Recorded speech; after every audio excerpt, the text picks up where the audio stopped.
Well, there's a new list exposing enough government pork certainly to make Miss Piggy proud. Yesterday on this very show, Republican Congressman Jason Chaffetz was taking on his own party. Remember this?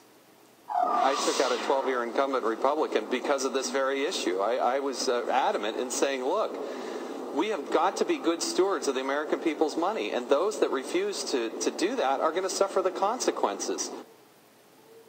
All right, was my next guest listening is a fellow Republican Congressman, Aaron Chuck. He joins us right now. Congressman, what do you make of that? A colleague of his who says no pork, ever, ever, ever. Well, I agree with his statement that if we're not good stewards of the taxpayer money, we're going to face consequences and likely be unelected, as was a Republican majority that I think lost its way with spending. And clearly, the Democrats are doubling down here and spending more than ever has been spent in our country's history.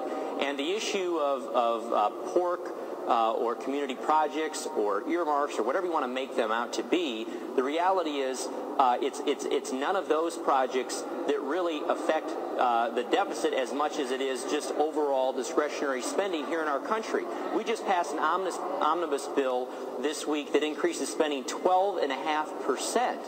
At a time when every state, every local government is cutting back, we're adding spending increases here on the average. Well, so are you, though, Congressman. You know, no offense, sir, but you're no shrinking violet on this pork train. I mean, you've committed $3 million to relocate a base entrance to Lincoln Capitol Airport.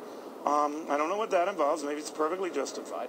You spent another $800,000 on something called Illinois Height Modernization for the Illinois State Geographical Survey, and another $250 grand for the Oak Ridge Cemetery improvements. I certainly hope some very important people are buried there. My point is that this is vital. All right, this is vital to you, right? But someone else might call it pork.